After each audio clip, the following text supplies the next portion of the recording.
Hoje a gente vai fundo num dos capítulos mais curiosos e, olha, mais importantes do Evangelho de Marcos. O capítulo 8 não é só uma lista de acontecimentos, não. É, na verdade, uma grande jornada para a gente tentar decifrar um mistério.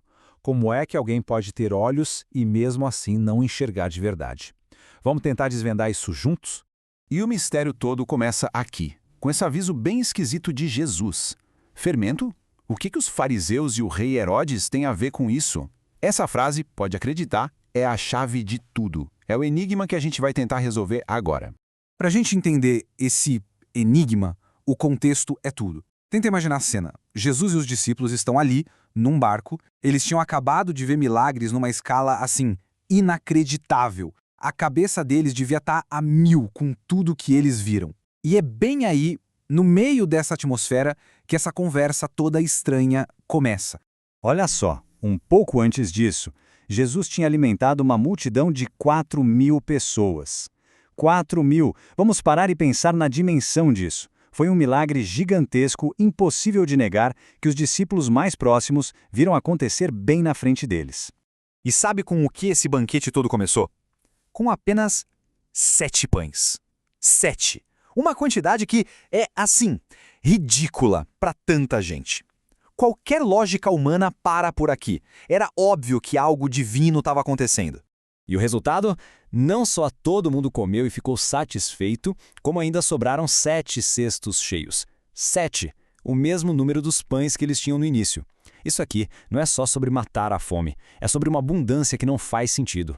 É uma prova, sabe? Uma prova clara de um poder que os discípulos não só viram, mas ajudaram a recolher com as próprias mãos. Então, com a memória desse milagre fresquinha na cabeça, Jesus alerta eles sobre o tal fermento.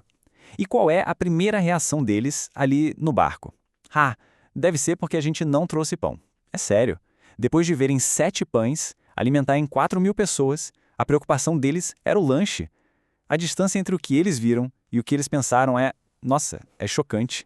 E é nesse momento que a gente quase consegue sentir a frustração de Jesus. Quando ele pergunta, tendo olhos não vedes? Isso não é uma metáfora poética, não. É um diagnóstico. Ele está indo direto no centro do problema. Os olhos deles funcionavam, os ouvidos também. O problema é que eles não estavam entendendo. A cegueira aqui não é física, é uma cegueira espiritual. Certo. Então aqui a gente chega no ponto principal. Para desvendar o mistério do capítulo, a gente precisa decodificar essa imagem. Afinal, o que é esse tal de fermento que deixa as pessoas cegas e surdas? Entender isso é a chave que abre todo o resto da história. E aqui está a grande revelação. O fermento, nessa história, não tem nada a ver com pão de verdade. É uma metáfora muito poderosa para uma mentalidade. Uma influência que vai entrando de fininho, sabe? Que cresce por dentro, distorce a percepção e impede que a pessoa entenda quem Jesus realmente é e o que ele veio fazer. E Jesus avisa sobre 2 tipos diferentes, como a gente pode ver. O fermento dos fariseus é essa cegueira da religião que não acredita em nada. É a atitude de quem vê o milagre, mas mesmo assim ainda quer mais uma prova, um sinal do céu para testar Deus. Já o fermento de Herodes é a cegueira do mundo político, a mentalidade que só pensa em poder, em estratégia, nas coisas dos homens. São 2 jeitos diferentes de não acreditar, mas os 2 levam à mesma coisa, a incapacidade de ver o que Deus está fazendo bem ali, na sua frente. E o mais legal é que a própria história agora vai mostrar pra gente como essa cegueira espiritual funciona na prática. E faz isso de um jeito brilhante, colocando lado a lado um exemplo de cegueira total e um outro de uma visão que vai se abrindo aos poucos. Primeiro, o exemplo da cegueira completa. Os fariseus chegam perto de Jesus. Em vez de perguntar sobre o milagre incrível que tinha acabado de acontecer, eles desafiam. Eles querem um show, um sinal do céu. Isso é o fermento dos fariseus na sua forma mais pura. Uma incredulidade teimosa, que simplesmente ignora a evidência que está bem na cara. E logo em seguida, em contraste total, vem essa cena fascinante, a cura de um cego. E o genial aqui é que a cura não acontece de uma vez só. Depois do primeiro toque de Jesus, a visão do homem ainda está meio confusa. Ele diz, veja os homens como se fossem árvores andando, uma imagem bem estranha, né? Mas muito poderosa. Precisa de um segundo toque para a visão dele ficar perfeita. É como se o evangelista estivesse dando uma pista visual para a gente. Essa cura em 2 etapas é um espelho perfeito da jornada dos próprios discípulos. A compreensão deles também está acontecendo aos poucos. E tudo isso vai preparando o terreno para o clímax do capítulo. Depois de vermos a cegueira e a visão parcial, a gente chega no momento em que finalmente parece que os discípulos recebem o tal segundo toque e a visão deles se torna completa.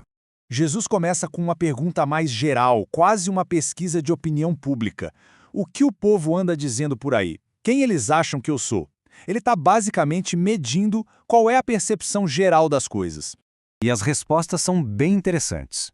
João Batista, Elias, um profeta, todas são respostas que mostram que as pessoas viam Jesus como alguém especial, mas, ainda assim, eram visões parciais. O povo até enxergava, mas a imagem ainda estava meio borrada. Eles ainda estavam vendo homens como árvores que andam. É aí que Jesus muda completamente o foco. Ele olha direto para o seu grupo mais próximo. E a pergunta se torna pessoal, direta. Ok, esquece o que os outros dizem. Mas e vocês? Quem vocês dizem que eu sou? A pesquisa de opinião acabou. Agora o momento é decisivo. E Pedro, falando em nome de todos, acerta na mosca. A visão fica nítida. Tu és o Cristo. O Messias é a confissão certa, o ponto mais alto da revelação. O segundo toque aconteceu. A visão foi restaurada. Parece que, finalmente, a luta contra o fermento tinha sido vencida. Mas é bem aqui que a história dá uma virada de 180 graus. Logo depois de Pedro acertar a identidade, Jesus começa a falar da missão. Sofrimento, rejeição, morte. E Pedro, o mesmo Pedro da grande confissão, repreende Jesus, tenta calar ele. Ou seja, ele aceitou quem Jesus era, mas não conseguia de jeito nenhum aceitar o que Jesus veio fazer. A resposta de Jesus é, talvez, a mais dura de todo o Evangelho. Ele olha para Pedro e diz, para trás de mim, Satanás. Pesado, né? E por quê? Porque naquele exato momento Pedro virou um porta-voz do fermento de Herodes, aquela mentalidade humana que só entende poder, vitória, glória e que não aceita a ideia de um Messias que sofre. Pedro enxergou a identidade de Jesus, mas continuava cego para o caminho que ele precisava seguir. Então, o que falta? O que é preciso para se livrar de vez desse fermento? Para não só saber quem é o Cristo, mas para seguir o caminho dele. O último ensinamento de Jesus nesse capítulo dá a resposta final. A visão de verdade, segundo Jesus, vai muito além de dar uma resposta certa numa prova. É uma mudança total de vida. Significa negar a si mesmo, abrir mão da busca por poder e segurança do jeito que o mundo oferece e abraçar a cruz de forma voluntária. Esse é o verdadeiro antídoto contra o fermento, seja o fermento religioso ou político. E o capítulo termina com essa pergunta que atravessa o tempo e chega até nós hoje. No fim das contas, a escolha é muito clara. Ou o fermento do mundo, com seus ganhos que não duram, ou o caminho da cruz. É uma pergunta que força a gente a pensar no que realmente tem valor e, finalmente, no que significa enxergar de verdade.